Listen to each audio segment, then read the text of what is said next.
Hello and good morning all of you. How are you today? Fine. Okay, today we are going to learn subject Hindi grammar class 7. Okay, chapter 7 है आपका समास. ठीक है, हमको क्या पढ़ना है आज? समास पढ़ना है. ठीक है, चैप्टर 7 है आपका. चलिए देखते हैं. जब दो या दो से अधिक शब्द मिलकर एक सार्थक शब्द बनाते हैं तो इस प्रक्रिया को क्या कहते हैं? समास कहते हैं. ठीक है, जब दो या दो से अधिक शब्द मिलकर एक सार्थक शब्द बनाते हैं तो इस प्रक्रिया को समास कहते हैं. इस प्रकार समास का अर्थ है संक्षेप या संयोग, अर्थात दो या दो से अधिक शब्दों को मिलाकर एक कर देना. ठीक है, दो या दो से अधिक शब्दों को मिलाकर एक कर देना, या तो आप जब दो या दो से अधिक शब्द मिलकर एक सार्थक शब्द बनाते हैं तो इस प्रक्रिया को समास कहते हैं. इसको आप मेमोराइज कर लोगे. ओके, चलिए इसका उदाहरण देखिए. विष धन धर, विषधर. रसोई धन घर, रसोई घर. सत्य धनाग्रह, सत्याग्रह. विष धर में इसका होता है विष को धारण करने वाला रसोई घर, रसोई के लिए घर. सत्याग्रह, सत्य के लिए आग्रह.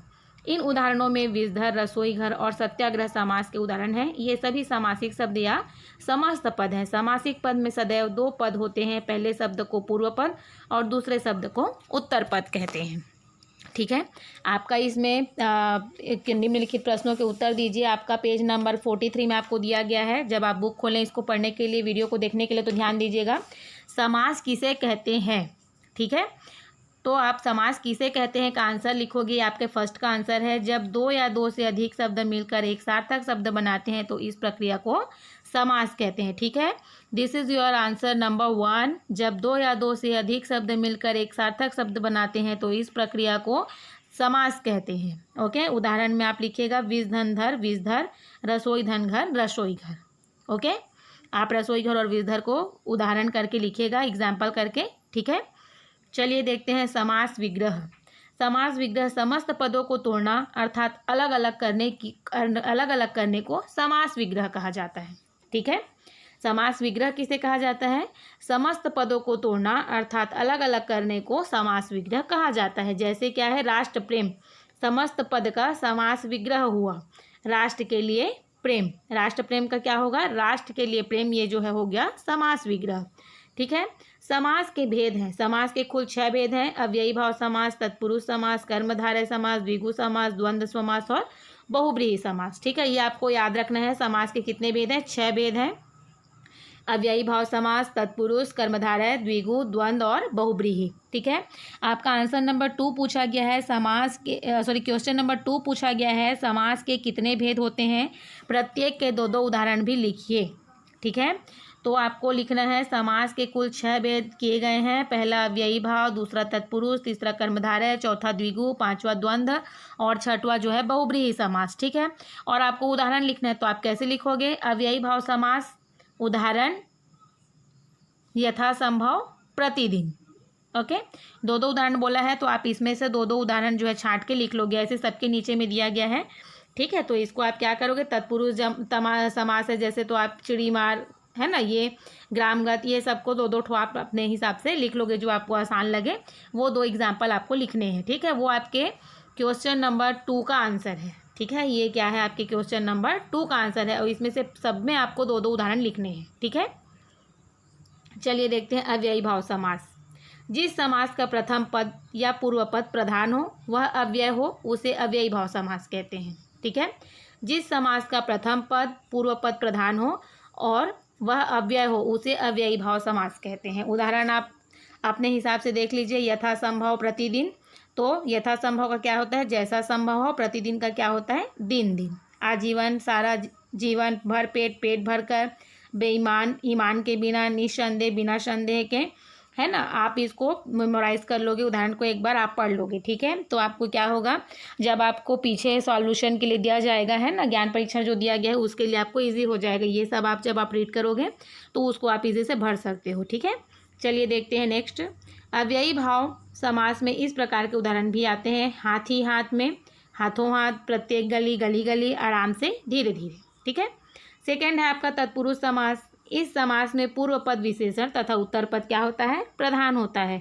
समास करने पर दोनों शब्दों के बीच कर्ता और संबोधन कारकों की विभक्तियों को छोड़कर शेष कारकों की विभक्तियों का लोप हो जाता है. इसे तत्पुरुष समास कहा जाता है. जैसे बैलगाड़ी और अकाल पीड़ित, ये दोनों क्या है?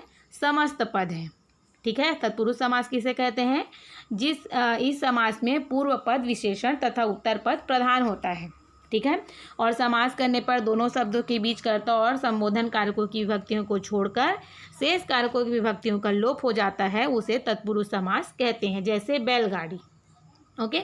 इन्हें क्रमशः विग्रह कैसे करते हैं? बैल की गाड़ी और अकाल से पीड़ित, अकाल पीड़ित, अकाल से पीड़ित, बैलगाड़ी, बैल की गाड़ी। ठीक है।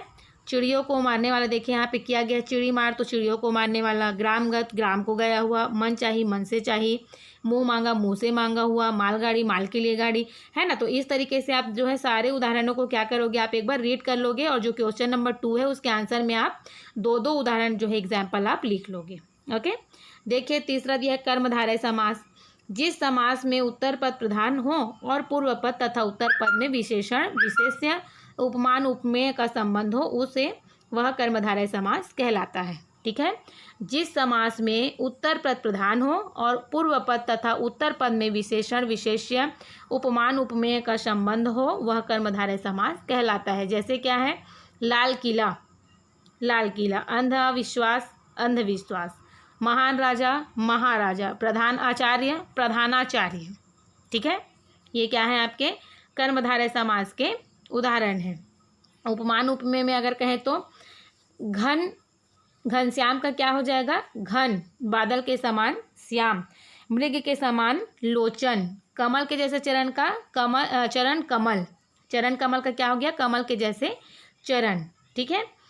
फोर्थ है आपका द्विगु समास। जिस समास में पूर्व पद संख्यावाचक विशेषण हो तथा समूह का बोध हो, उसे द्विगु समास कहते हैं। क्या होता है? जिस समास में पूर्व पद संख्यावाचक विशेषण हो तथा समूह का बोध हो, उसे द्विगु समास कहते हैं। जैसे 3 भुजाएं, त्रिभुज, चौराहा, 4 राहों का समूह, सतसई, 700 दोहों का समाहार, नवग्रह, 9 ग्रह, पंच तत्व, 5 तत्वों का समाहार, अठन्नी, 8 आनों का समूह, है ना। ये तरीके से आप सबको क्या करोगे, एक बार पढ़ लोगे। द्वंद्व समास में आपका क्या दिखाया गया है? जिस समाज में पूर्व तथा उत्तर दोनों पद प्रधान होते हैं, है ना। क्या होता है? जिस समास में पूर्व तथा उत्तर दोनों पद प्रधान हो एवं समास करने पर उनके बीच के और या तो फिर या अव्यय का लोप हो जाता है, उसे द्वंद्व समास कहते हैं। माता पिता, माता और पिता, गंगा यमुना, गंगा और यमुना, थोड़ा बहुत, थोड़ा या बहुत, हार और जीत, हार जीत, सीता और राम, सीता राम, गुरु और शिष्य, गुरु शिष्य। ठीक है। इस तरीके से आप जो है सबको पढ़ लोगे। 6 है आपका बहुब्रीहि समास। जिस समास के समस्त पद पूर्व पद और उत्तर पद में कोई भी प्रधान पद ना हो, अपितु समस्त पद दोनों पदों के अर्थों का वाचक ना होकर किसी तीसरे अर्थ का वाचक हो, उसे बहुब्रीहि समास कहते हैं। बहुब्रीहि समास किसे कहते हैं? जिस समास में समस्त पद पूर्व पद और उत्तर पद, समस्त पद मीन्स क्या हो गया? पूर्व पद और उत्तर पद में कोई भी पद जो है क्या हो? प्रधान ना हो, अपितु समस्त पद दोनों पदों के अर्थों का वाचक ना होकर किसी तीसरे अर्थ का वाचक हो, उसे बहुब्रीहि समास कहते हैं। ठीक है। जैसे क्या है? देखिए 4 भुजाएं हैं जिसकी विष्णु, तो चतुर्भुज का क्या लिख लेंगे हम लोग? 4 भुजाएं हैं जिसकी, है ना। 4 भुजाएं हैं जिसकी, वो हो जाएगा आपका चतुर्भुज। ठीक है।